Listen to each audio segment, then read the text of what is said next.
Assalamualaikum warahmatullahi wabarakatuh. Kami dari kelompok 5 akan mempresentasikan tentang keputusan bisnis dan keputusan beretika. Kelompok kami terdiri dari Hidayah Mahendrawati, Rahmat Maulana Adresta Arjuananda, dan saya sendiri Sri Wahyuningrum. Yang pertama kita akan membahas tentang keputusan bisnis.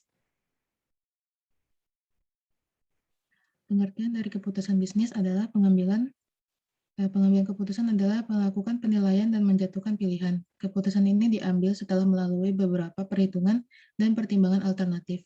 Sebelum pilihan dijatuhkan, ada beberapa tahap yang mungkin akan dilalui oleh pembuat keputusan.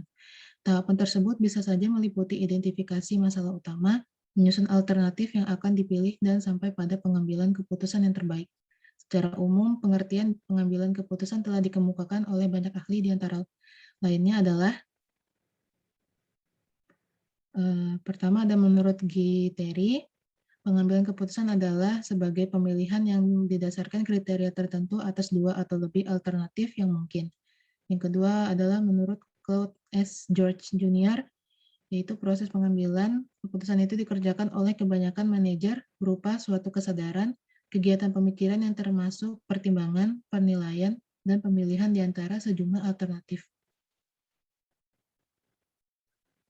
Menurut Harold dan Cyril O'Donnell, pengambilan keputusan adalah pemilihan di antara alternatif mengenai suatu cara bertindak, yaitu inti dari perencanaan. Suatu rencana tidak dapat dikatakan tidak ada jika tidak ada keputusan. Suatu sumber yang dapat dipercaya, petunjuk atau reputasi yang telah dibuat. Konsep dasar keputusan bisnis. Keputusan bisnis yang baik harus memenuhi dua kriteria utama, yaitu pertama, keputusan berintegritas, yang kedua, keputusan beretika. Sedangkan jenis keputusan terkait dengan masalah yang dihadapi terbagi menjadi dua, yaitu pertama, keputusan terprogram dan keputusan tidak terprogram. Selanjutnya akan dilanjutkan oleh Hidayah.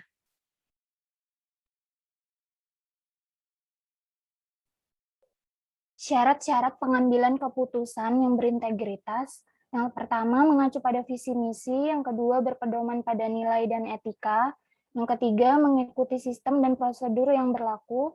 Yang keempat, didasarkan atas karakter atau itikat yang baik. Yang kelima, menaati regulasi atau peraturan yang berlaku. Yang keenam, memenuhi kontrak yang dibuat. Yang ketujuh, memperhatikan kepentingan stakeholder. Faktor yang berpengaruh dalam pengambilan keputusan, yang pertama, kondisi kepastian adalah suatu kondisi di mana pengambil keputusan mempunyai informasi sepenuhnya terhadap masalah yang dihadapi.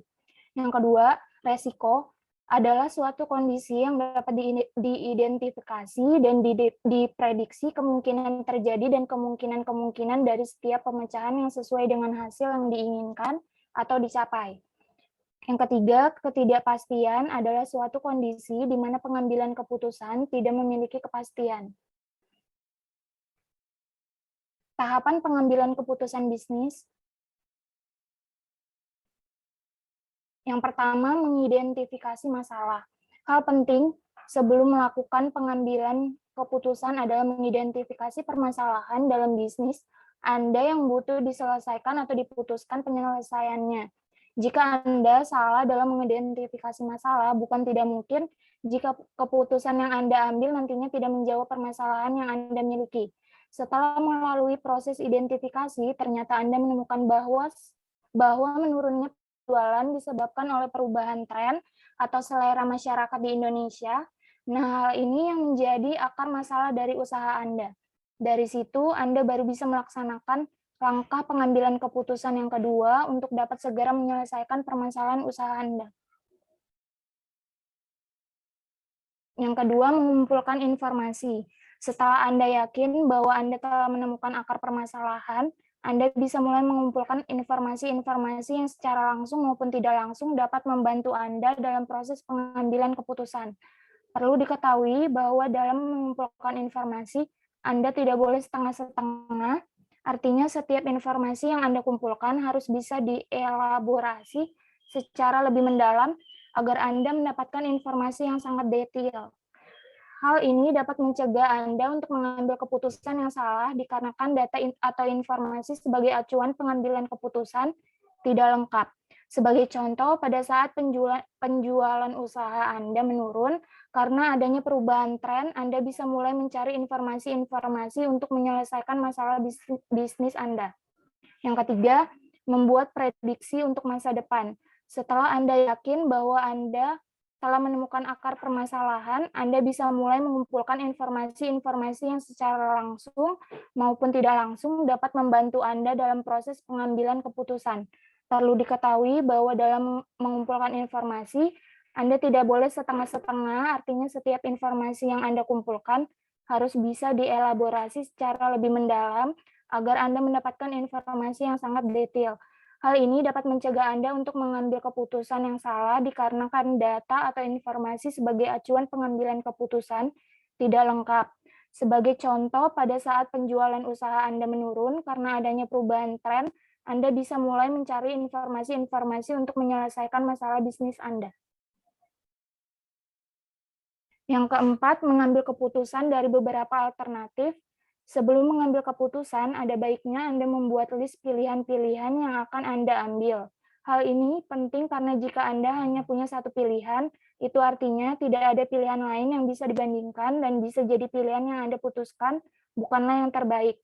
Yang kelima, mengimplementasikan keputusan, evaluasi, dan belajar.